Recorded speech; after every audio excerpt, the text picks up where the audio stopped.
Welcome back to Bread and Butter, everybody, where we are the Hearthstone podcast where we serve up the basics for Hearthstone improvement. Welcome to episode 28, where we have, for the fourth time, Dawn. Dawn, how are you doing today? Good. I am doing well. I'm excited to be back yet again.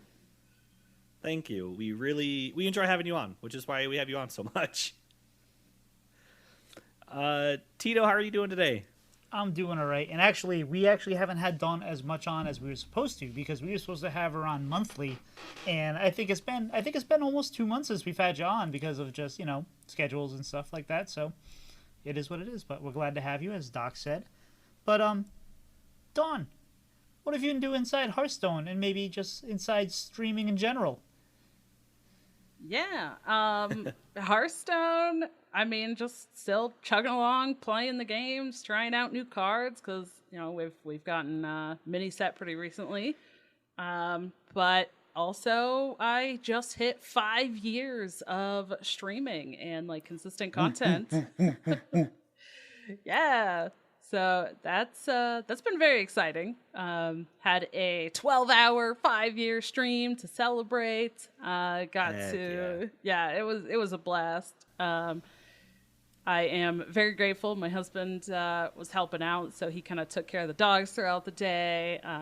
Brought me some food, so I didn't have to worry about that. And we hit the goal to get a whipped cream pie in the face. So he was there to help put a pie in my face too, which was great. It was a ton of fun. So I can't believe that it's been that long that I've been doing this kind of stuff. It's been amazing. Nice. I've only been doing this stuff for not even a year yet. I feel like I've been doing it forever. I can't imagine having to do it for 5. But it was pretty nice to see your husband help out there and give you that pie to the face, if that's what you want to call bringing food. Yes. Well, no, he also brought me he brought me a chicken chimichanga that day too. So very nice. Yeah, that was nice. So anything else going on with your celebration of 5 years? Because things are, not only have you just hit 5 years, but things are shifting for you a little bit. Yeah. In terms of content and stuff, we'll talk about outside of the game, but content related and game wise, I also made a ton of announcements, which was pretty exciting. I was I'm just building up all these announcements to make at the same time. Things I've got a couple new Twitch emotes coming. We made the announcement that we are going to be going to Gen Con at the beginning of August. I'm super excited for that. Probably really not going to have any Hearthstone related stuff there, but we love board games and there's some other card games that I'm going to be checking out. So super excited for that.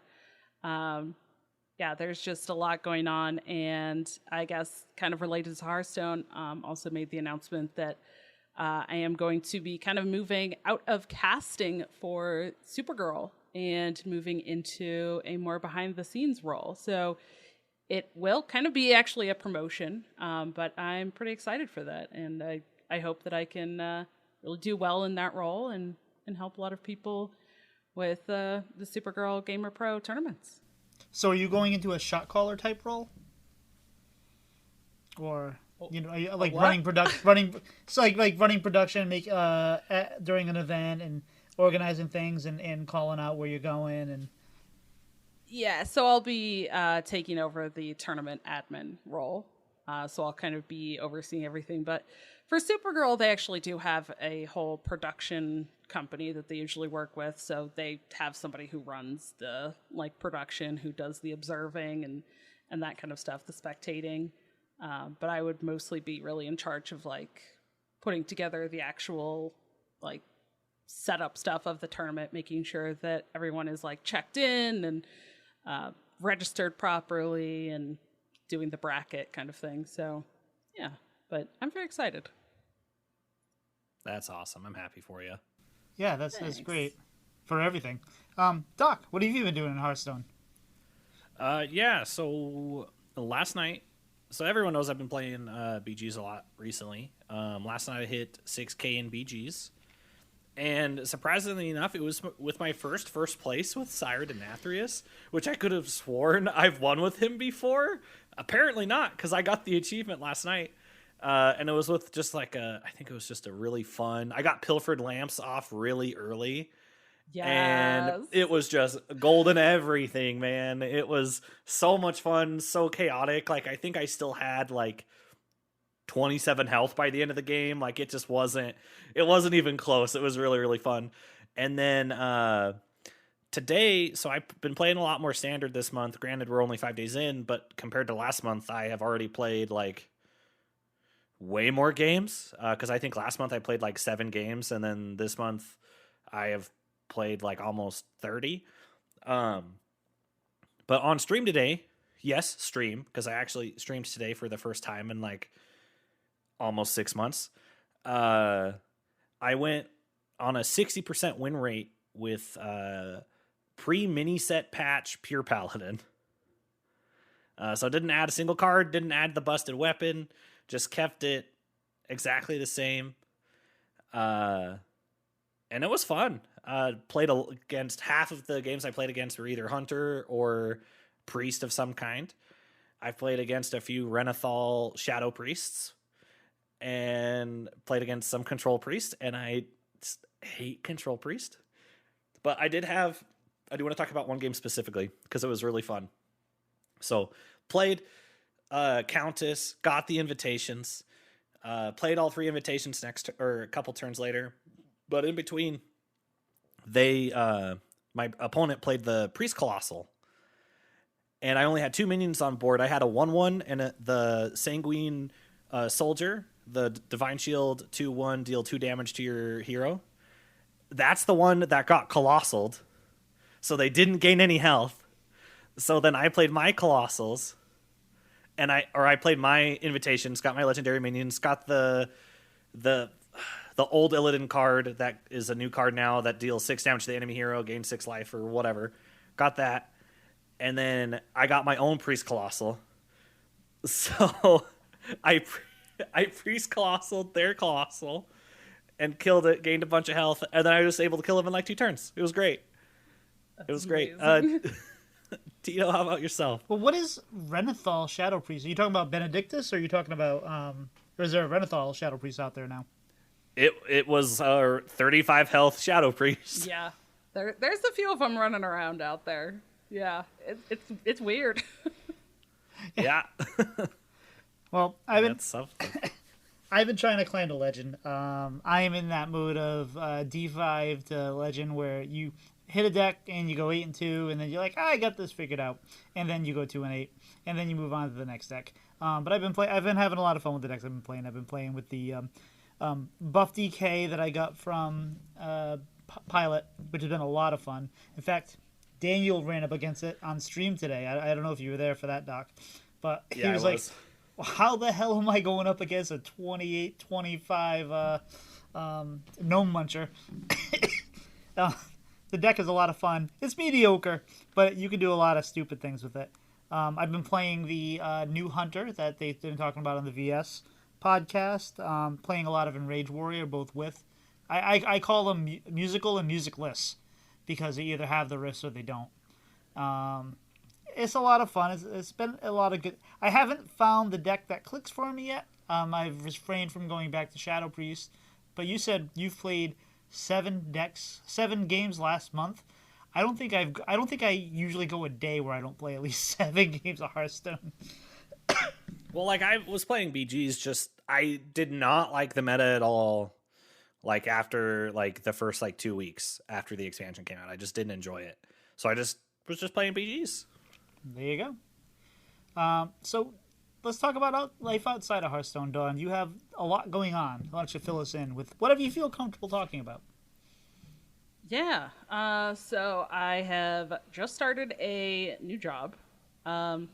As much as for the last 2.5 years, I guess I'll preface this. For the last 2.5 years, I have been doing content full time, which I have absolutely loved. I have loved the flexibility. I've loved like working from home. But unfortunately, in terms of being able to actually like pay bills consistently and actually go out and do things like conventions that I want to be able to do, It just has not been hitting the mark there. So I have had to get a job.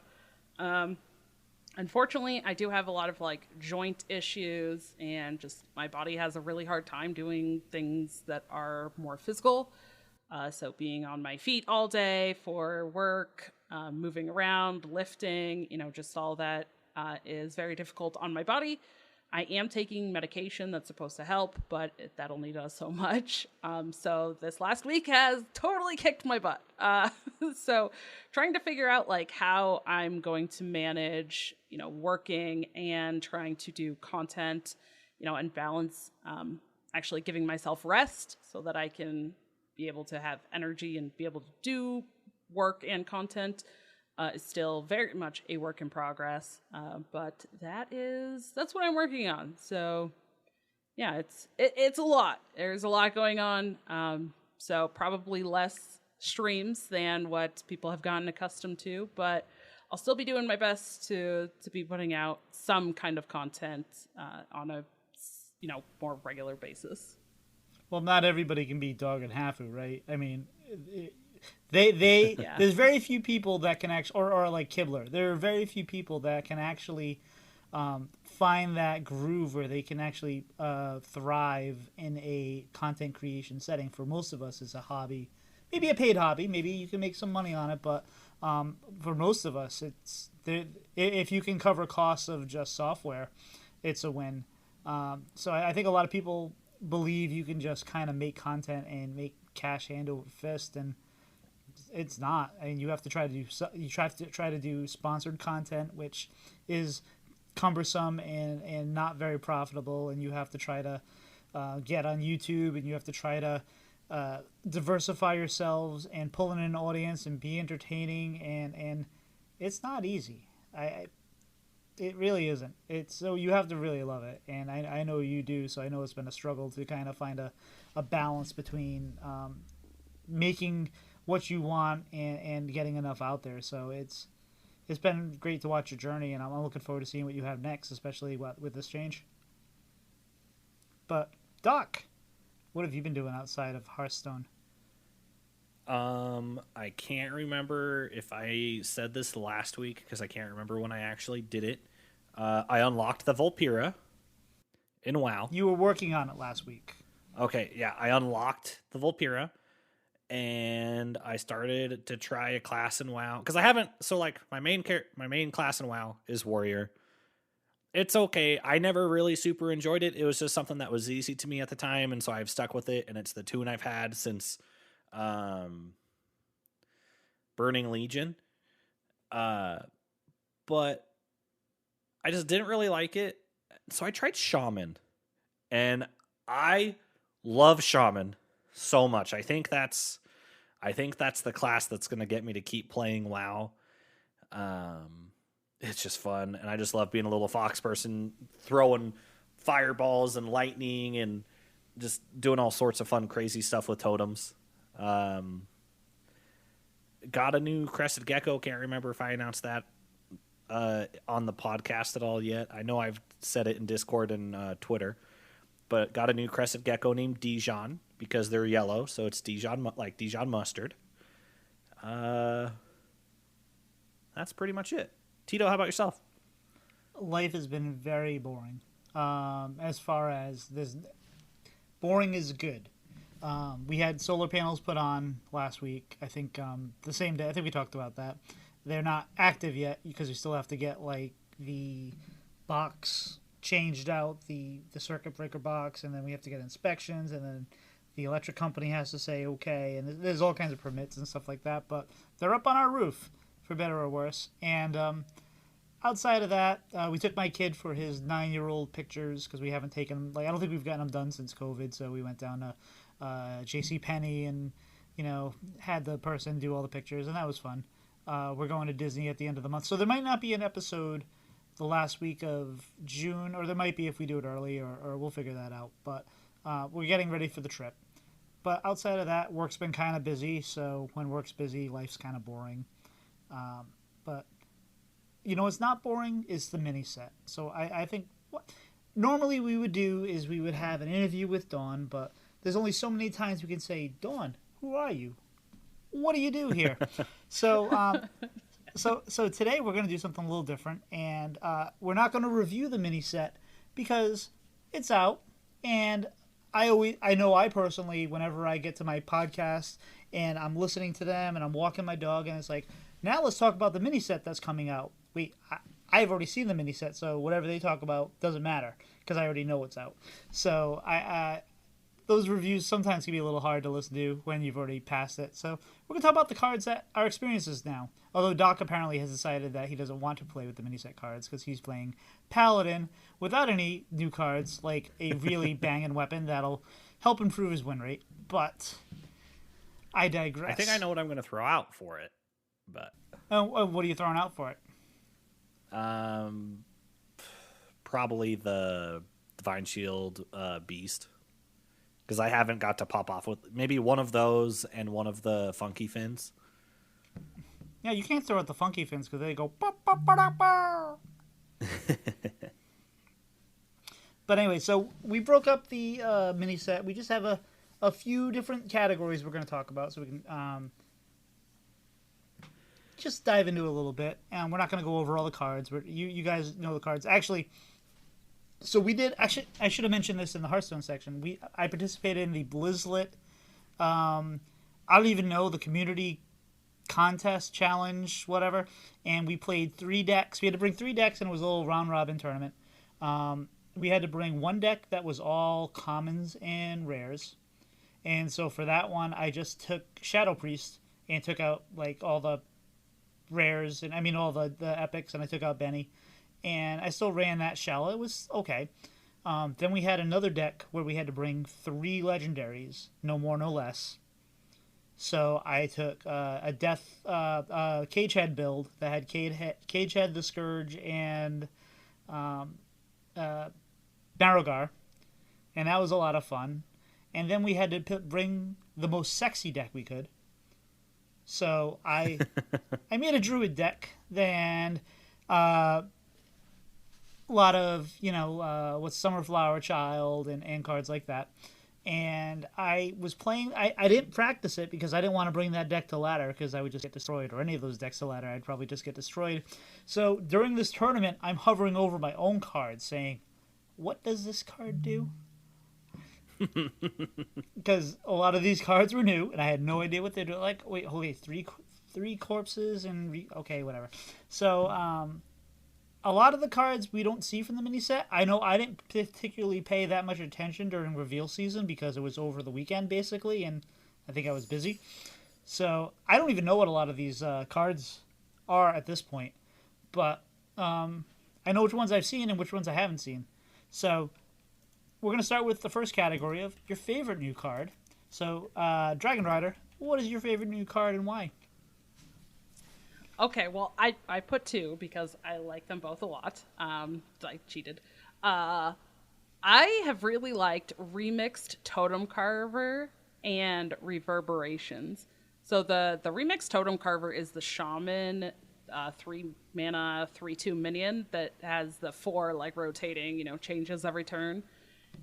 Each one of them is a battle cry that summons a different totem, and that has been super fun. I was trying out some Totem Shaman, and it's like you just get value from that card no matter which one of the 4 things it changes into, and it's just so cool. And every time you get the Flame Tongue Totem, I will say, you get that attack instantly. So if you already have something on the board, you play that, you get the Flame Tongue Totem, and then you can make like better trades, you get to push extra damage, and that's so cool. I love that card. And that it brings in a Mana Tide, which is not in Standard anymore either. So it's like, yeah, cool, I can play with like this card that isn't even in Standard anymore. That's neat. And then Reverberations has just been like a really cool, flexible card that you can use to either like trigger your own Death Rattle stuff or like kill your opponent's big stuff. And it's been a fun card. I've enjoyed using both of those. Fair enough. Now, what is Reverberations again? Because I know I was very excited about this card because I want to play it in an Egwin deck, but yeah, so it's one of the dual class cards. It is a mage and warlock card. It's 3 mana and it's shadow. Summon a copy of a minion. each one dies after taking damage. So yeah, it's pretty interesting because you could play it in Warlock or Mage, and then like make a copy of your opponent's big thing, and then trade in one of your like little guys and kill it off.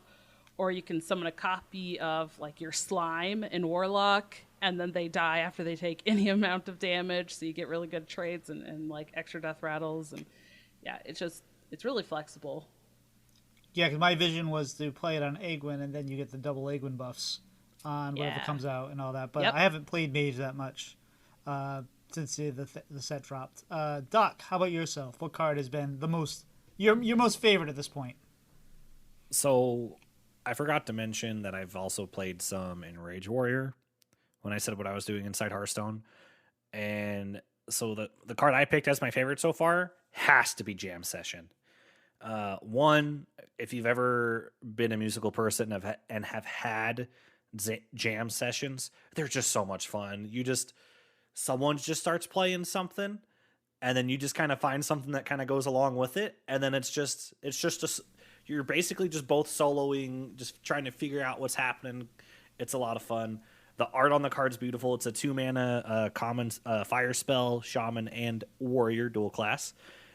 Give a friendly minion +3/+3 and deal 1 damage to all other minions. Overload 1. It really helps in a Rage Warrior just absolutely pop off, especially if you have like Anima Extractor on board, and if you have the weapon, that's just a bunch of damage all at once. It's a lot of fun. I really enjoy it. How about yourself, Tito? Well, the one thing I wish Jam Session did, and I love Jam, I played a lot of in Rage Warrior too, and it's such a good card, but I wish when you play it would say something like, "It's gotta be the shoes." That's an NBA Jam reference. Sorry. You guys might not be old enough to remember that.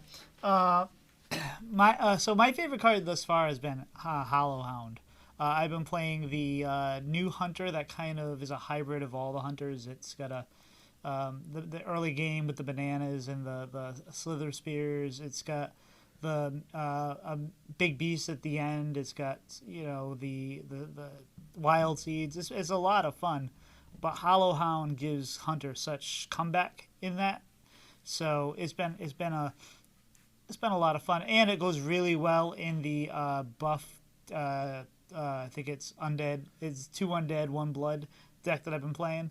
That you can make the stupid things. It really goes well in that because you're playing things like Blood Tap and the lady that gives you got your minions +2, and another great voice line is the Tailor, because the Tailor gives somebody else the stats, but when he attacks it says, "You're gonna like the way you look." And if you've ever gotten married in America, you've probably gone to Men's Warehouse, and that was their motto for a long time. But no, it's been a really, really fun card. But what about a card you hate? DragonRider. All right. Well, I'm going to be honest here. I am not really sure because I have played some, but I played like the day after the mini set came out, and then I played today. And I didn't really get a chance to play a lot in the several days in between because of the new job and just being really worn down. So I wasn't really sure which card I hated. So I just copied Tito. And also because I did face it today, and I was like, yeah, I don't like that one. And that's Hollowhound. So yeah, played against a hunter. They got 2 of them out and got to full clear my board. And I was like, cool. I like had my placement and everything. I was so proud of it. I was like, okay, cool. That Hollowhound can't clear this. And then they played the second one and got to clear. And I was like, never mind. Dang it. Well, sure, you've beaten 1 Hollowhound, but have you heard of 2 Hollowhounds? Yeah, I was not happy. I didn't like it. Doc, how about yourself? What's a card you hate?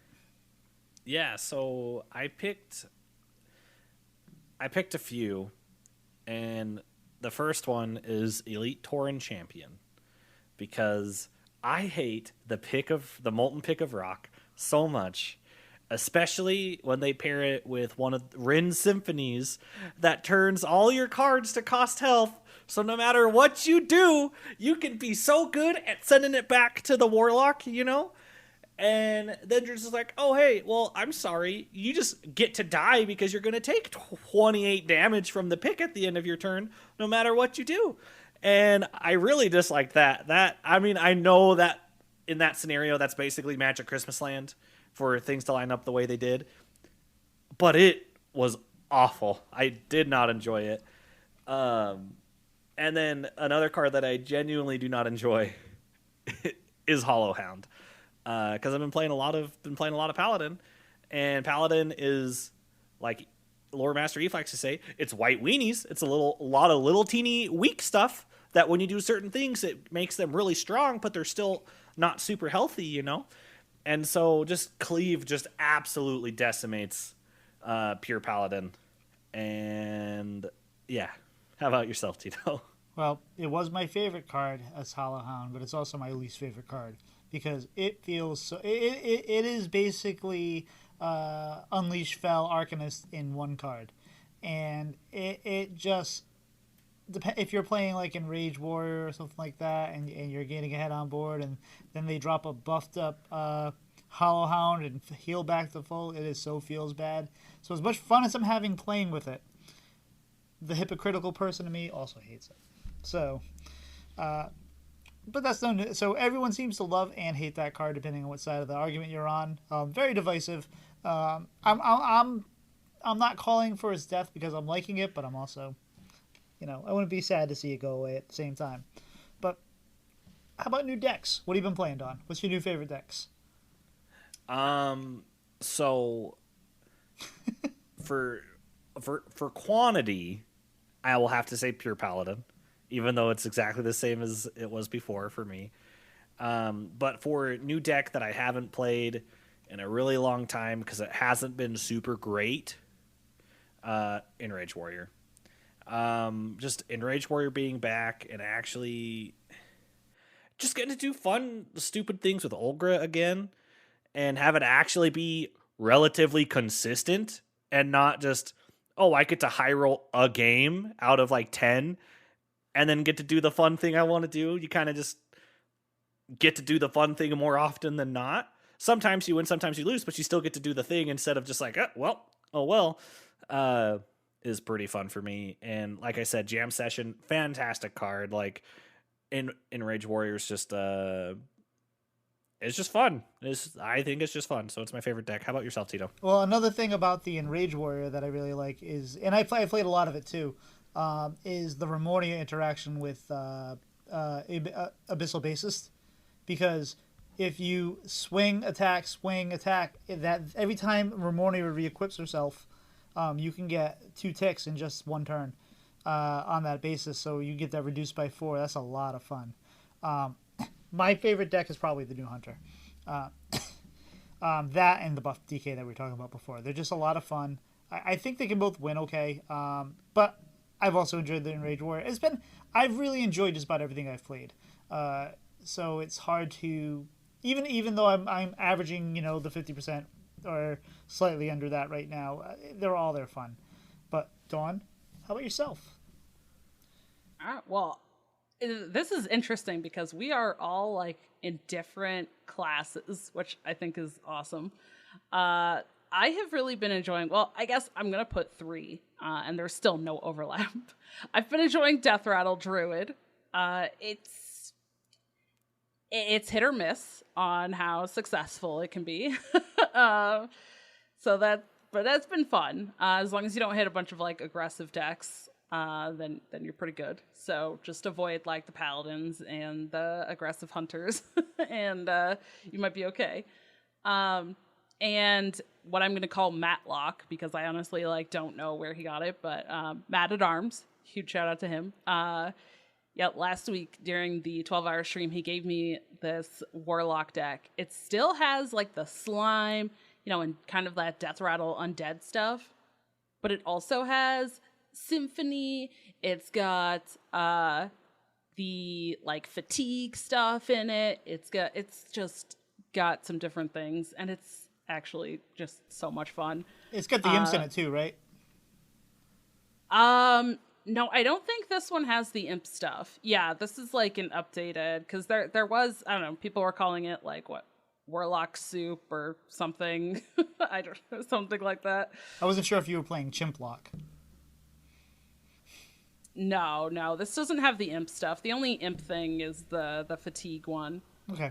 Or two, I guess, technically. The one that gets stats on its own, and then the one that summons the imps.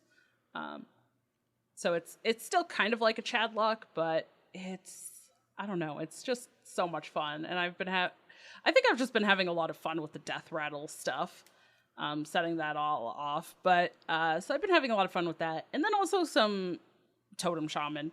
I mentioned that earlier with the Totem Carver, and that's been a lot of fun playing that and seeing like how many totems I can get out on the board. And I put Mellowmania in there, and also that has been a lot of fun. Just like, okay, Mellowmania, and then playing a couple different, little bodies, and then seeing what random shaman spells I get, and being able to summon new boards of things has been pretty sweet. All right. Well, while we're talking to you about the decks you like, what are some of the decks you've hated to see? Anything that just beats me. Anything that high rolls. Which I don't know. Today felt like almost every game. So every deck, no, I don't know. It's felt weird. I just feel like there's a lot of variety going on right now, and especially since I haven't played as much in the last week as I typically do, I don't really know what's actually being seen or played the most. So it felt like I'm just getting high rolled every game because I don't really know what's happening. But probably Frost DK, just the fact that it seems like they always have all their stuff to just draw through the deck and just deal a bunch of damage over the top and kill me every time. I'm over it. I feel like that deck has gotten nerfed so many times and it's still good. I'm like, just go away. But you're also playing very board-based minion decks, so that's where Frost will really get you. How about yourself, Doc? What are some decks you've been hating? Yeah, Control Priest. It has always been one of my least favorite archetypes. It just makes the game a non-game, and a lot of the times, one thing that I really dislike in Hearthstone, no matter what class it's in, it is removal that heals you in any form other than, say, a minion. Because a minion, I feel like, feels fair, because you have a chance to interact with that no matter what class you are. The only times you can interact with somebody's spells is if you're a Thief Priest, or a Generating Priest, a Thief Rogue, or if you have Counterspell up because you're a mage. Other than that, you're at the whim of, whatever. And I get, classes have identities and everything. But being able to remove my minion no matter what, and you gain whatever HP, just feels like it's just so out of my control. And it's just one of the things that just really tilts me. And I try not to tilt very often, but Control Priest and any other class that can do that, when I face them, it's really easy to tilt me when that happens. So yeah, Control Priest is my enemy number one. Tito, how about yourself? Well, so far for me, it's mostly been Pure Pally and Totem Shaman. So the two decks you guys have been playing, just the ones I've been having the most trouble with. I seem to run up against them a lot, and Totem Shaman can get rolling real fast, and then you feel like, oh, I took control of them pretty good, and then they drop the party totem with the Stone Ray and all this, and all of a sudden they have a full board, and you're like, I thought I just cleared that. So, not thrilled about facing them. I probably should play them a little bit more, but yeah, I'm good with not seeing them as much. But unfortunately, they're both really good, so you're going to see a lot of them. But now, Dawn, let's talk about the cards that you really want to be good, but just aren't. What's the card that you really want to play with that just isn't making it yet? Yeah, so far, I at least myself really haven't seen any Demon Hunter. I think there still is some Demon Hunter being played at higher legend, but I don't think I've heard anything about Rhythm Dancer Risa. Now she's the 5 mana 3/5 with Rush that after your hero attacks, she goes back in your hand and costs 1. I thought she was going to be so cool, right? Rush her out on the board, and then you attack, she goes back to your hand, you get to play her again for one, and just like keep rushing her out and just keep doing it. But I guess she's just not anywhere. And I'm kind of sad by that. I was like, I thought she was going to be so cool, and it'd be like kind of fun to just like bounce her back without having to, play cards like Rogue does. But I'm sad she's nowhere to be seen. Yeah, I think the cost of 5 mana, the initial cost of the 5 mana 3/4 is a little too high. But yeah, she seems like a lot of fun. She's also singing into the pommel of her knife. Like they seem to have gone to that well a few times in the art for this expansion. But yeah, that's a fun card. They're actually Demon Hunter on the note is actually on the rise again, and believe it or not, it is Spell Demon Hunter again. So while there's no more Silpho branding, but through Fire and Flame or through Fel and Flame, what's her face there? The 2/4 tech. Lady Steno. Lady Steno. She is found her a mate with an abusive sergeant, and they are going to town. So it's a high skill cap deck. Yeah. I still don't like it. Yeah. At least it's a 2 card. It's a 2 card clear.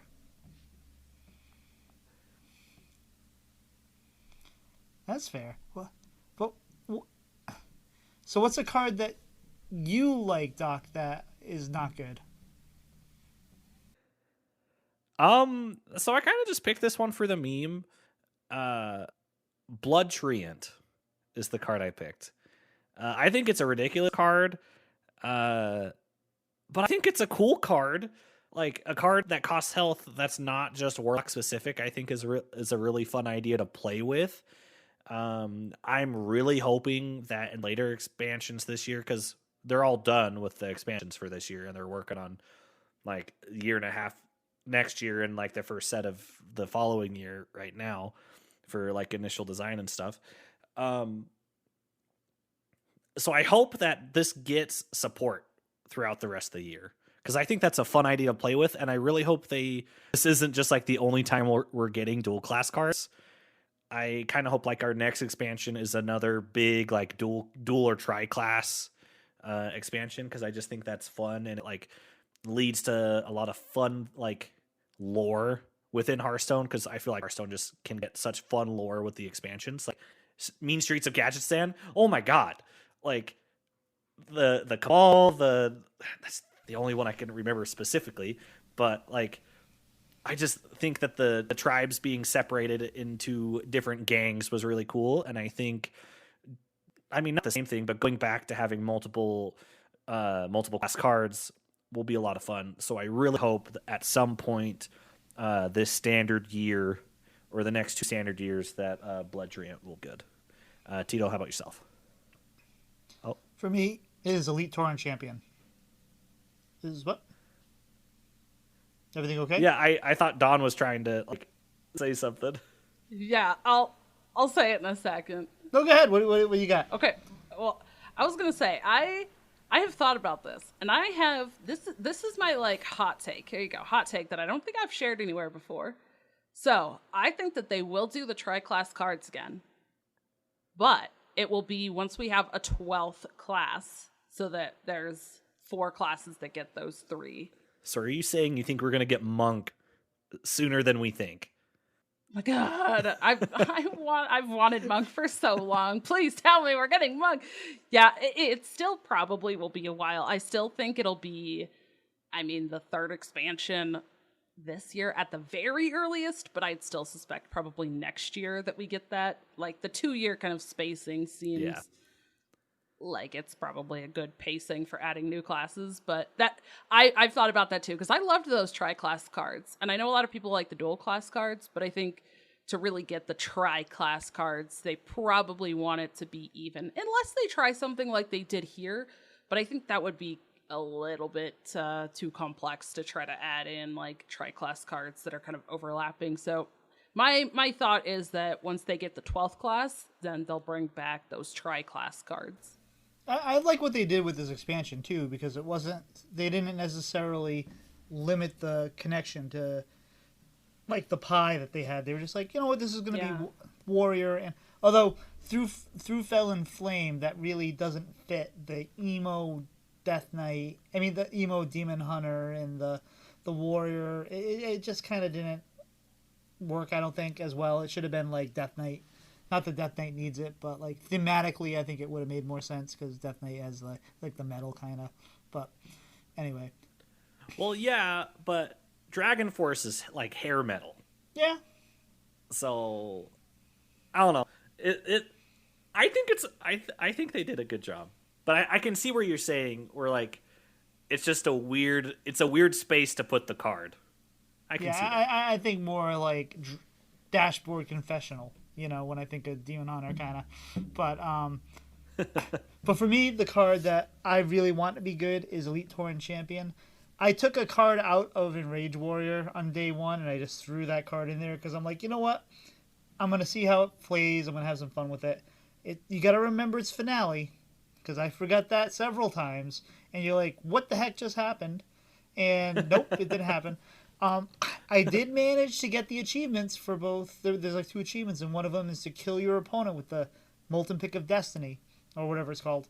And I think that's going to be very much like the Sword of Truth achievement that people are going to be trying to hunt for, and people are just going to keep conceding before it happens.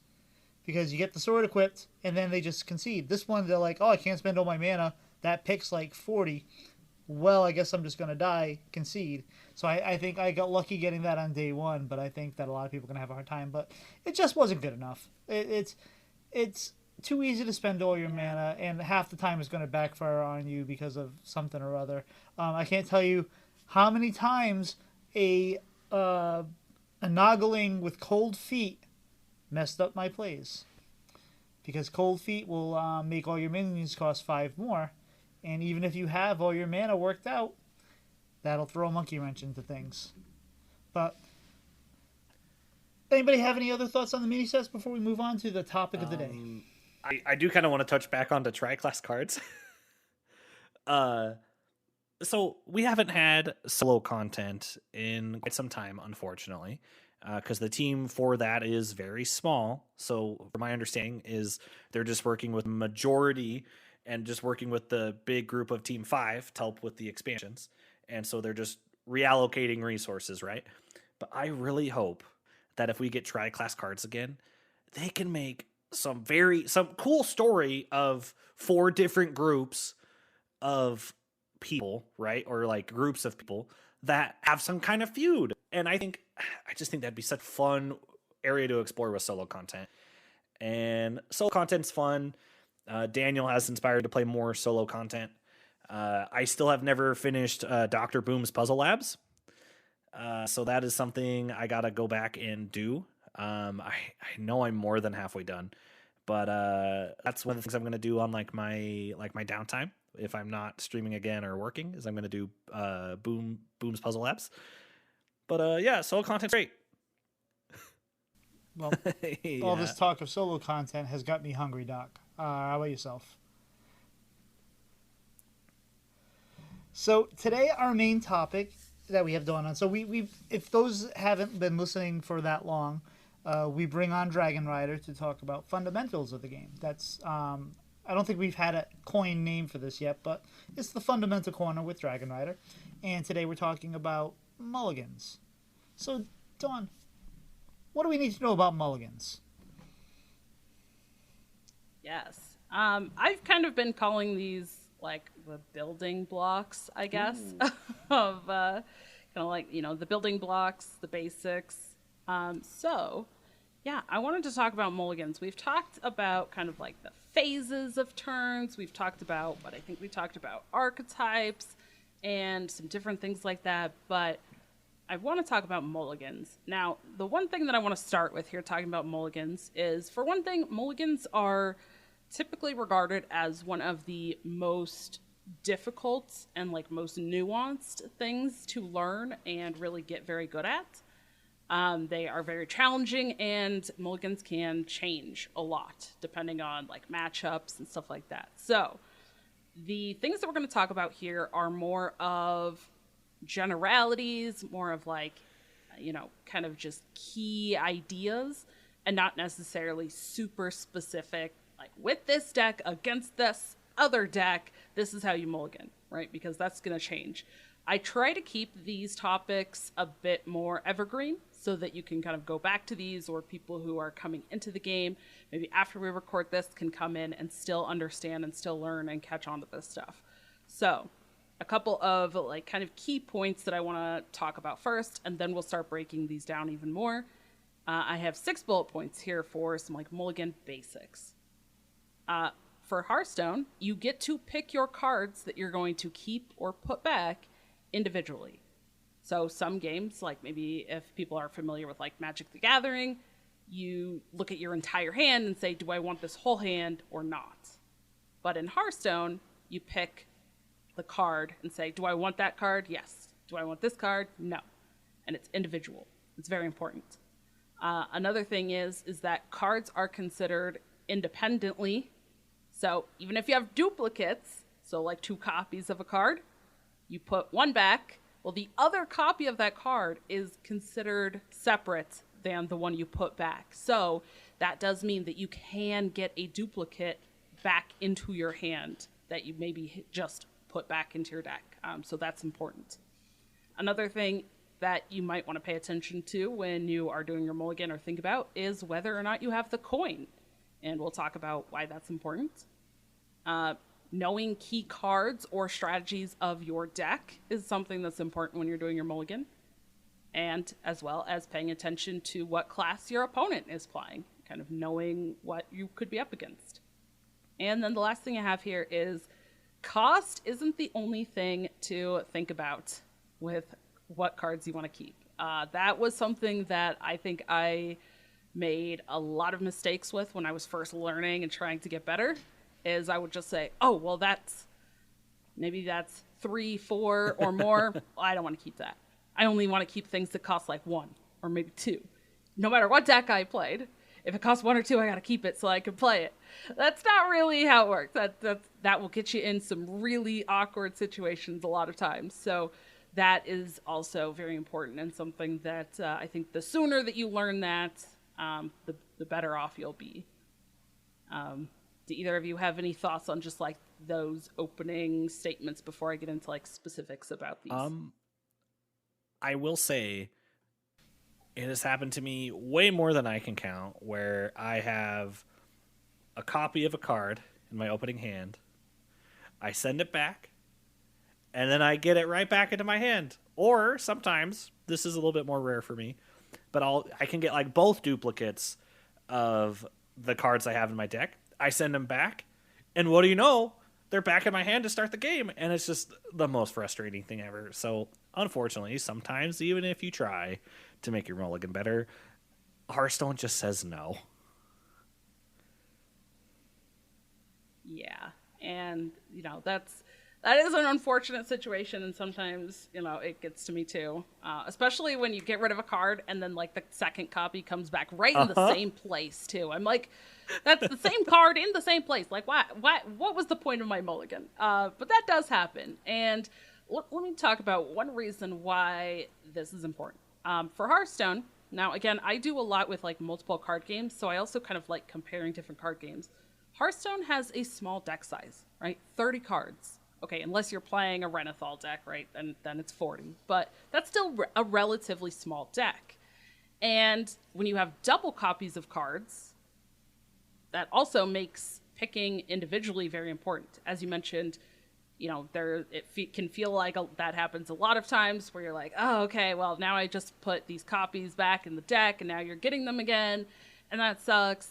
But when you think about it, you have multiples of all of these cards, especially if you don't have as many legendaries. You're running a lot of duplicates, 2 copies of all your cards, and you only have 30 cards to start, right? Then the stats are increased that you're going to get those copies. But Hearthstone is unique in the way that you don't have resources that you have to draw at the same time, like Correct. land or energy. Yes. Yeah. And that's why it's also probably better and also more important that you can pick cards individually, right? Typically in those other card games where you do have like lands and stuff like that, you have to mulligan your entire hand all at once.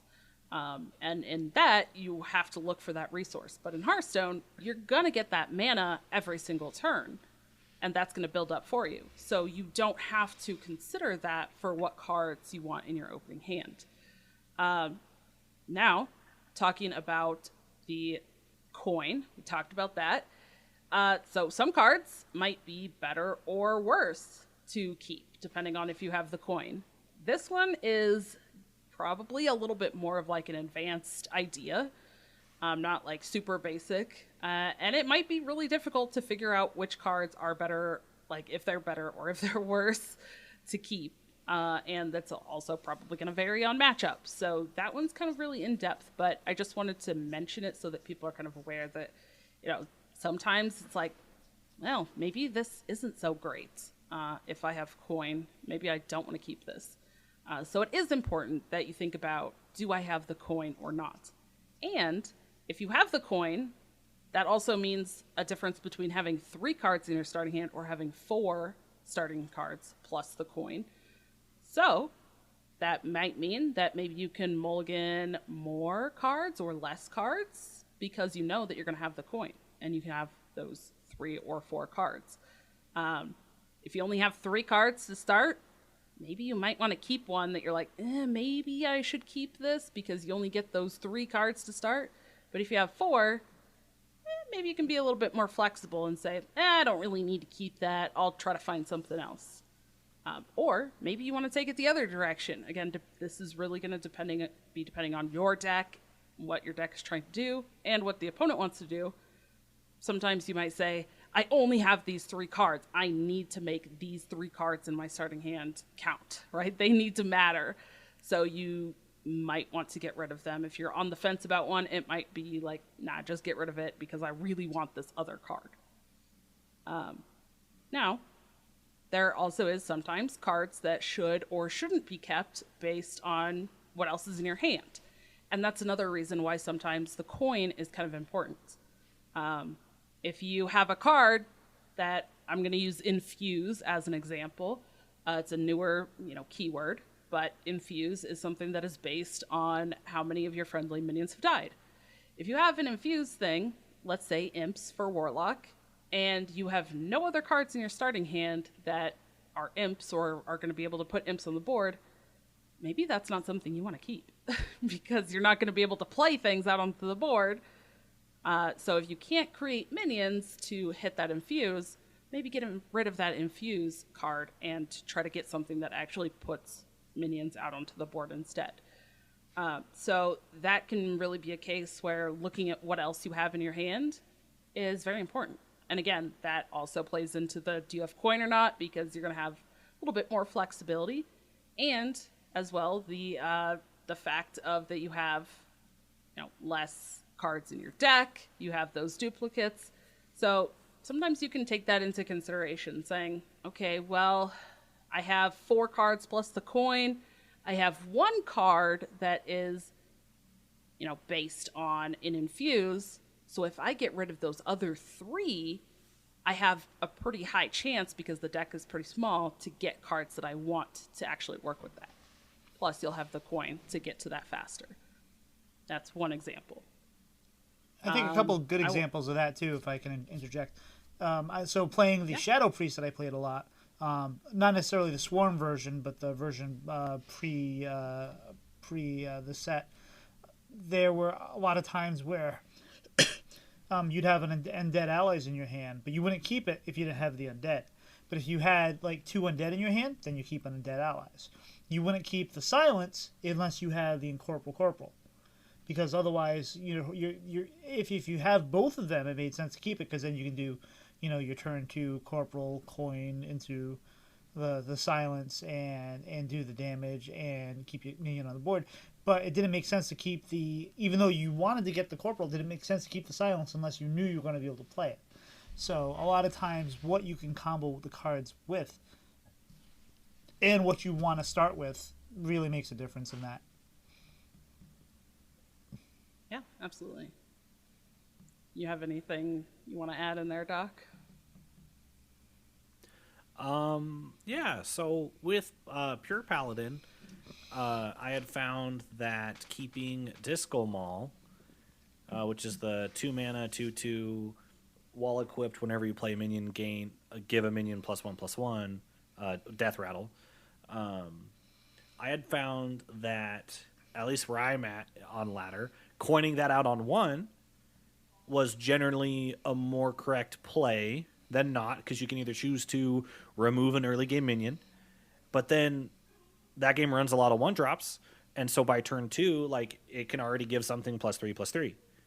And so it's just a very, like, stat stick heavy. It was very stat stick heavy, and it just ended up being a good decision most of the time for me. Yeah, so that's a really good example of something that you might want to definitely keep. I mean, that's just a really powerful card, so you probably want to keep that one in general. But considering, hey, I have the coin, how can I use this coin effectively with that card that I want to keep? Hey, I can coin this out, get that weapon out, and then play things behind it and get even better value. That's an absolutely, like, super important mulligan decision, and then, like, follow-up play behind that mulligan decision. Those are really, really good examples. I think one other example that I've thought of is it's mostly been in, like, some of those undead aggressive decks, in things like Unholy Death Knight is the 2 mana 2/2, now I can't think of the name.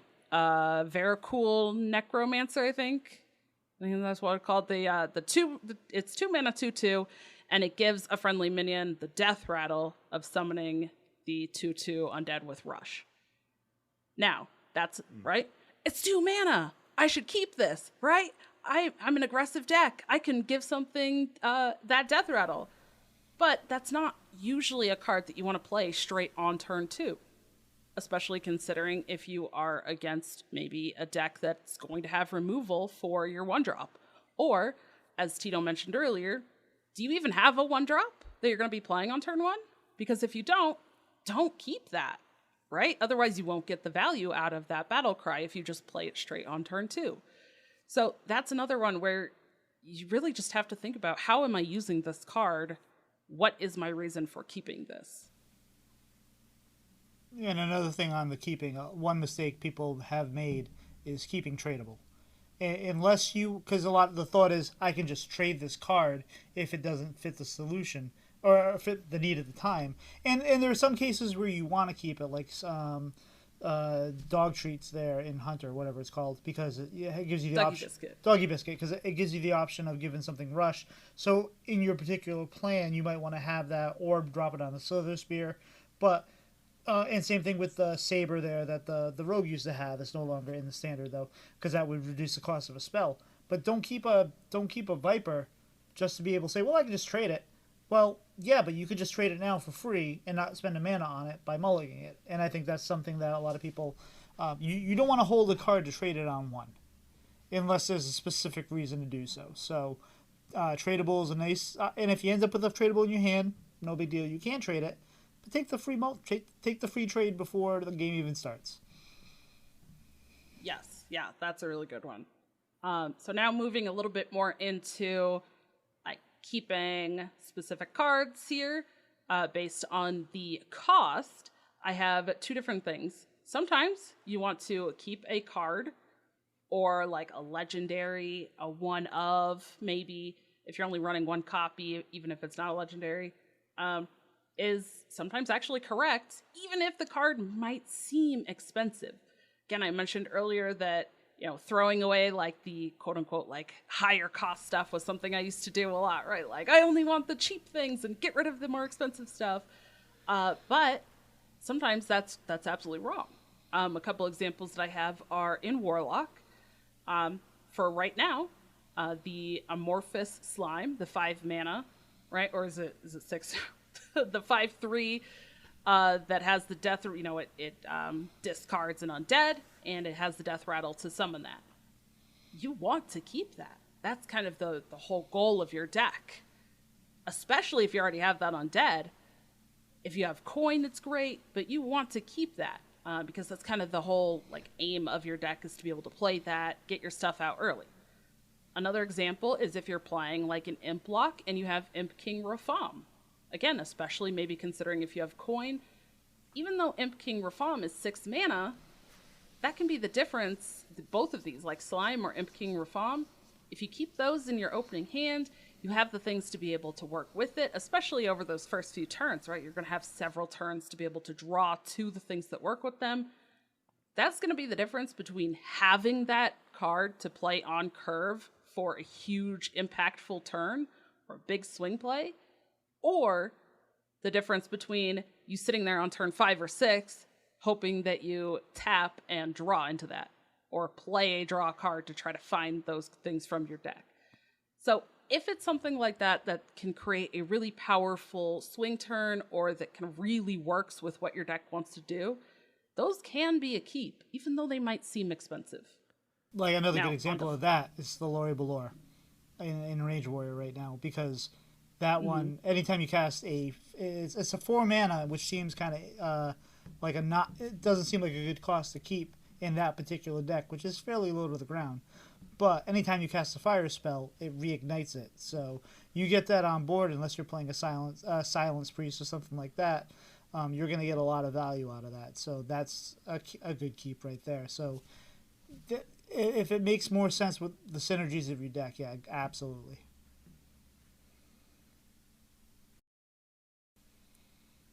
Yeah. And on the flip side, again, going into that cost isn't the only thing to think about. Sometimes when I've been learning new decks or when I was newer, I would keep cheap cards just because I'm like, they're cheap, right? I want to keep cheap cards. No, sometimes you don't. They might not be worth it in the matchup, or you might want to use those later in the game. I have a few examples here, like Sir Finley, the 1 mana 1/3 that's going to put everything in your hand into the bottom of the deck and then give you the stuff from the bottom, right? You don't want to just play that on turn 1, even though he costs 1. You typically have that in the deck when you're looking for very specific things. For example, I've been playing like Death Rattle, right? Death Rattle Druid or Death Rattle Warlock type decks. So what you do is you set off Death Rattles, you pull your undead into your hand and get a copy out onto the board. Then you play Finley and put those back into the deck so you can get more copies summoned out of them. You don't want to just play Sir Finley on turn 1. Same with Horn of Winter or for Death Knight, or like Innervate for Druid. Those aren't really cards that you're looking for to keep at the beginning. I mean, what are you going to do? Play Horn of Winter just to get an extra, hero power at the start? That's not what you want to use those cards for. You want to use those a bit later in the game when you want to get to your more powerful things. Dispose of Evidence for Demon Hunter. It's 0 mana. It's going to give you 3 attack and put something into your deck from your hand. But you generally don't want to play that right at the start of the game, right? You're looking to play that later when maybe you've dumped a lot of cards from your hand, or if you have a big weapon, or if you have some sort of like you can attack twice, you want to add attack to what you're doing. So those are more cards that you want to use at later points to combo with something else. So just because they're cheap, you don't want to keep them. Well, but sometimes you do want to keep that. Like, so to kind of... So, like, if you're playing Big Demon Hunter right now and you have your... the 3/7 that draws the big demon in your hand, that is a triggering spell, and that also will put one of the big minions back into your deck, so that way you can use it to draw... was it the Fellscale? Is it Fellscale Evoker? I forget what the name of the card is. But like sometimes, depending on what, that's why I think it's a situational one, whereas you don't want to keep it. But if you do have that Fellscale, you might want to keep it, because it then not only triggers one of the procs, but it gives you protection that if like in your next 3 draws you draw your 2 8/8s and your taunt minion, you have some protection there to drop it in. So I think that shows that there's complexity there. So everything we're saying here is great advice, but it's not all hard, fast rules that you take to every game. Yes. You have to... I played over 700 games with that Shadow Priest. I've talked about this a couple times, and I still would get into these mulligans. I'm like, okay, I'm facing this matchup. I have 2 of these. Do I want to keep both? Do I not want... Like, the mulligan is not something that is ever, like, pure cut and dry. Sometimes it's pure cut and dry. Sometimes it's easy to say 1, 2, 3, boom, done. But, yeah. Sorry, I didn't mean to interrupt you there. Go ahead. But, like, on that point, I was like, well, you said this. I'm like, yeah, that's true a lot of times, but not always. And I thought that was a good point. Yeah. And exactly. And that's why, I said at the very beginning, like, the mulligans are extremely complicated. Even pros, I don't even think I've seen pros completely agree on what a mulligan should be sometimes, right? So mulligans are very complicated. And again, in something like Hearthstone, where you're facing so many different matchups, it really gets complicated. But these are kind of just like rule of thumb. But I just wanted to give some examples is like, don't just keep a card because it's 0 cost. Don't keep a card just because it's 1 cost, right? You got to think about really the thing with all of these points is look at each card and say, do I want this? What is the purpose of this card? When will I want to use this? How do I want to use this? Is this something that I want to keep at the beginning? And that plays right into, okay, one thing I try to do, and I'm not good at this, but okay, I am this class, I am seeing this class, I don't know what it is. How do I win this game? How do I lose this game? And if you come up with your plan of attack early on, that'll also feed right into your mulligan strategy. Like you might have what's that 1/3 in mage that 1/3 when you cast a spell gain armor equal to its cost. You probably don't want to keep that in most matchups, but maybe there's a matchup where you're like, well, I have a couple cheap spells. I'm going against Totem Shaman. I might want to try to gain a little armor early. I'm not saying that's the right play, but like you might have a strategy on that. But for the most part, that's a card you want to throw back into your hand because even though it's 1 mana 1/3, you want to save it for when you're casting your Deathborns later, when you're casting your spells to gain big armor, not the little piddly ones. And dropping it out of 1/3 ain't going to make a difference.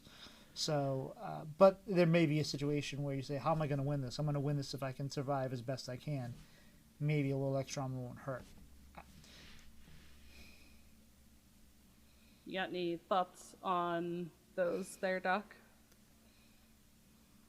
Yeah. So with Paladin, like, yeah, pure Paladin's like a pretty aggressive deck. So like, I don't want to say aggressive decks aren't complicated because there's definitely a lot of little teeny micro decisions that occur when you play aggro because a trade here means there's less damage face or whatever. Like there's still choices to be made. But if I knew I was queuing into a potentially aggro versus aggro game, say like the mirror, I'd be like, okay, well, we're both aggressive. I need to get on the board fast and wide. And so then that's when I would throw things out like Katiri Lightblade to hopefully get it back in a couple turns so that I could have a board full of 1/1 Divine Shields, 2/1s, the like 2/2s, just something else just to go wide as soon as possible and then to be able to get into the meat and potatoes of what is actually pure Paladin. So sometimes trying to think of what you're playing against in whatever meta you're in, because the meta changes slightly depending where you're at, it heavily like changes your mulligan decision. And to even be like, okay, well, they could be playing a control or they could be playing aggro of this class, but what have I seen more of lately? Or what do, like, I don't know. There's a lot of decisions there, but a lot today on stream, I would just want multiple 1-cost cards or like 2 1-cost cards and two 2-cost cards. So I'd have a turn 1, turn 2, and turn 3 play if I didn't have Boogie Down. Also, keeping Boogie Down in my opening hand changed so many matchups for me. Even though statistically, it's not one of the cards that like you should exactly keep in your hand all the time. But I was definitely, by the end of stream, just every time I was on my mulligan, it was staying there and I was throwing something. And I'm a little away. disappointed, Doc, because you kept in your hand meat and potatoes where you could have mulliganed for the bread and butter of Paladin.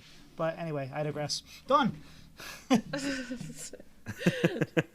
Oh, that's great. No, actually, I'm really glad that you brought that point up, Doc, because my next like last little bullet points are some kind of general, again, like rule of thumb for archetypes.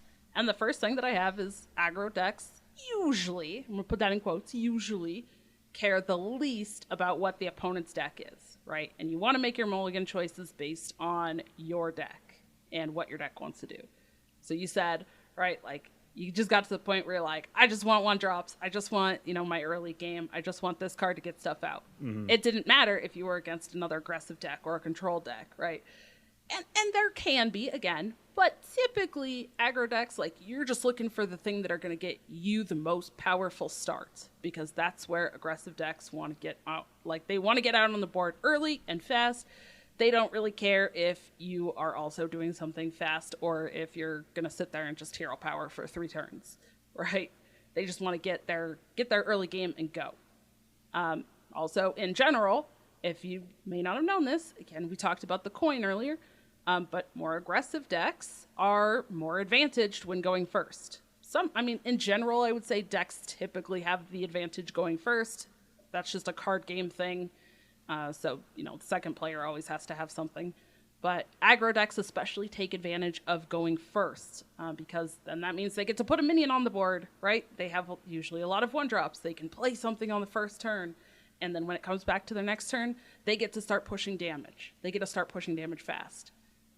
So, aggro decks usually do have more of an advantage when they are going first and not on the coin. So that is something that if you didn't know, now you do. And then I would say like combo and control decks on the other side typically want to find removal or healing or draw, and they tend to focus on stalling the game with like removing or healing, or they kind of just want to draw through the deck very quickly depending on what kind of deck it is, right? Some combo decks that want to do big OTK stuff typically want to just draw a bunch, find all their combo cards, and then be able to play a bunch of stuff at the same time and kill you.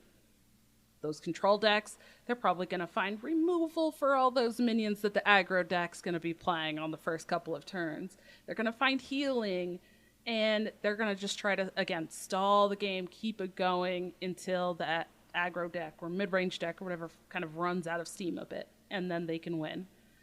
So again, these are just generalities. They're kind of the like rule of thumb. This is a very, very complex, like in-depth topic. But again, these are things that I think are still very important to think about, regardless of where you're at on ladder, what your skill is, what your deck is. Every deck has to do a mulligan at the beginning of the game, right? So it is very important to think about the cards that you're keeping or not keeping. And my big overall takeaway, again, I mentioned this earlier, is just think about each card and say, why do I want this? What is its purpose in the deck? When do I want to play this? Right? And that's kind of your basis for doing your mulligan and how you decide what cards you want to keep. And to your point about aggro, like white still usually has the advantage against black in chess.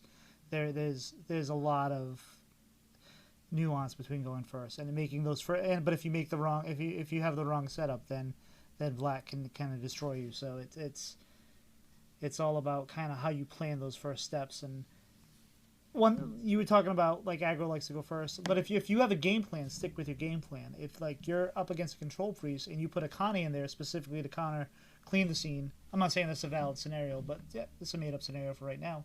Then if you have a Connie in your hand, you probably want to keep it, because that if you're playing that control priest, right? So remember your game plan and use how do I win this matchup, and use that to your mulligan. That's one of the biggest things. Well, Doc, do you have any final thoughts on mulligans? Yeah, they're very important. Like we barely scratched the surface of how deep you can go into like how mulligans matter. There's like DragonRider said, it's a very nuanced topic. There's a lot you can get into. Me personally, back when aggro druid was a thing, I would purposely mulligan wrong, well, wrong, quote unquote, but different, just so that I had to learn to play the deck a different way. But that, like, I played so much with that deck. Like, I had like an almost 80% win rate with that deck with almost like 80 games. So like I was just trying to find different ins and outs, and you can do that. It's not suggestible really, because if you're wanting to win and improve, try to stick to the general rules and get good at the general rules and go on. But mulligans are fun. Like, it's a very quick part of the game, but it's a very important part of the game. So Don, thank you so much for talking to us about mulligans and hopefully enlightening our listeners about the importance of them. But yeah, that's all I have to say about mulligans, except the band Hot Mulligan is a good band. And we didn't even touch upon how to play based on how your opponent mulligans, because that is an aspect of the game that is a game inside the game where you say, oh, they full mulligan, so they probably don't have the pieces that they're looking for here, so maybe I can be a little more aggressive or a little more whatever. So there's a whole nother aspect of that. But any final thoughts, Dawn, before we move on to our dessert? No, that's it from me. Well, Doc, I think I am full, but I do have room for that dessert I just mentioned. How about you? How about yourself? Yeah, I could have a slice. Yeah, so listeners, we appreciate you so much for listening to our show. It would mean a lot to us if you leave us a review. It doesn't have to be 5 stars, but that is what we technically prefer because it helps with visibility. Leave us however honest a review you want. Let us know what we're doing good. Let us know what we're doing bad so that we can improve the show, because that's the whole point. We love our show. We love that people actually listen to us talk about this video game that a bunch of people talk about. So that's a pretty cool thing. So thank you for being a listener. It means a lot to us. Just let us know how we're doing, because we appreciate it, and we'll read it out on the show. Dawn, where can people find you? Yeah, so you can find me on Twitter at DawnieDK. That's DawnieDK. You can find me on Twitch and YouTube, DragonRider TCCG. Every week on the Dr. 3HS podcast, talking about standard Hearthstone. And then typically every week on the TCCG Roundtable, talking all things card games. And that's with our friend Ron, Mexico. Correct, yes. You got the name right. Yep, I love it. Good job. Proud of you. How about you, Doc? Where can people find you? Yeah, you can find me on Twitter and Twitch, actually on Twitch, at Doc McButt. And Tito, how about you? Well, you can find me on Twitter and Twitch at Tito Santana HS as usual with Doc. I think going forward, and we're going to instantiate this now, I think for dessert we need to ask our guests what their favorite dessert is. So, Dawn, what is your favorite dessert? Oh, okay, so I have a sweet tooth, so that is very difficult for me to answer because I like a lot of different desserts. You put her on the spot. I know you did. Wait, how do I pick though? There's too many. Okay, if I had to pick one right now, it'd be a hot brownie with cold vanilla ice cream on top. Ooh, good choice. Classic. Fair enough. And speaking of, actually, I'm not speaking about anything, but do you have any shout-outs this week? Dawn, sorry. Yes. Yeah, I've got a few here. We mentioned earlier about my 5-year stream, so just shout out to everyone that supported me during that stream. That was a ton of fun. And I kind of did the shout out earlier, but especially shout out to my hubby for taking that. He took the day off work. Like, he took those couple days off work because I was like, please, I'm going to need your help that day. So he took that day off of work and was able to help with the dogs and, throwing the pie in my face, which was great. And a shout out as well to Jared and James from the Citizens of Lorcana podcast. They had me on their show last week talking about like streaming and content and casting and card games. And obviously we talked some about Disney and Disney Lorcana. So that was a blast. So thank you to them, and thank you to you two. Last shout out here for having me on yet again and letting me ramble about all of these random topics. Well, we look forward to seeing what you have next month. Doc, any shout outs this week? Yeah, you know what? I'm going to shout out, well, one, Don. Again, thank you so much. Thank you so much. It's always a pleasure to have you on the show. You're really fun to talk to. I'm going to shout out Blizzlet. Because Blizzlet celebrating 300th episode, big milestone, and they were my first Hearthstone podcasts that I listened to ever. So they helped me get into Hearthstone Twitter. They helped me basically put me where I am now. Because if it wasn't for Blizzlet, I don't know if I would have continued playing Hearthstone as long as I did. Because now I have this huge community of people that I play this game with. So. Yeah, big shout out to Blizzlet, Daniel, Smarms, Ted, Eve. Keep up the good work, y'all. And Tito, how about you? If it wasn't for Blizzlet, we wouldn't have this podcast. It's true. I would not have met you. Probably not. I don't really have much to thank this week. Just thanks, Dawn, for being here. We appreciate it. And it's been a really quiet week, so not a whole lot going on. But yeah, I'll second the Blizzlet nod, because it was great to see him hit 300 episodes. And Doc, while he's not looking to replace Ridiculous Hat, did try to wear as many ridiculous hats as he could. So well played, my guy. Yeah, thanks. But anyway, It was amazing. Thank it you. was. But anyway, guys, I think we're done here. I think we're done. See ya. Bye-bye. See ya!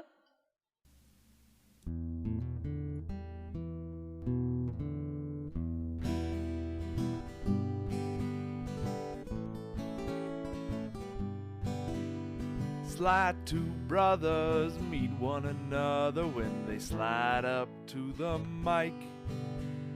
It's bread and butter with one another. Let's start up that recording light.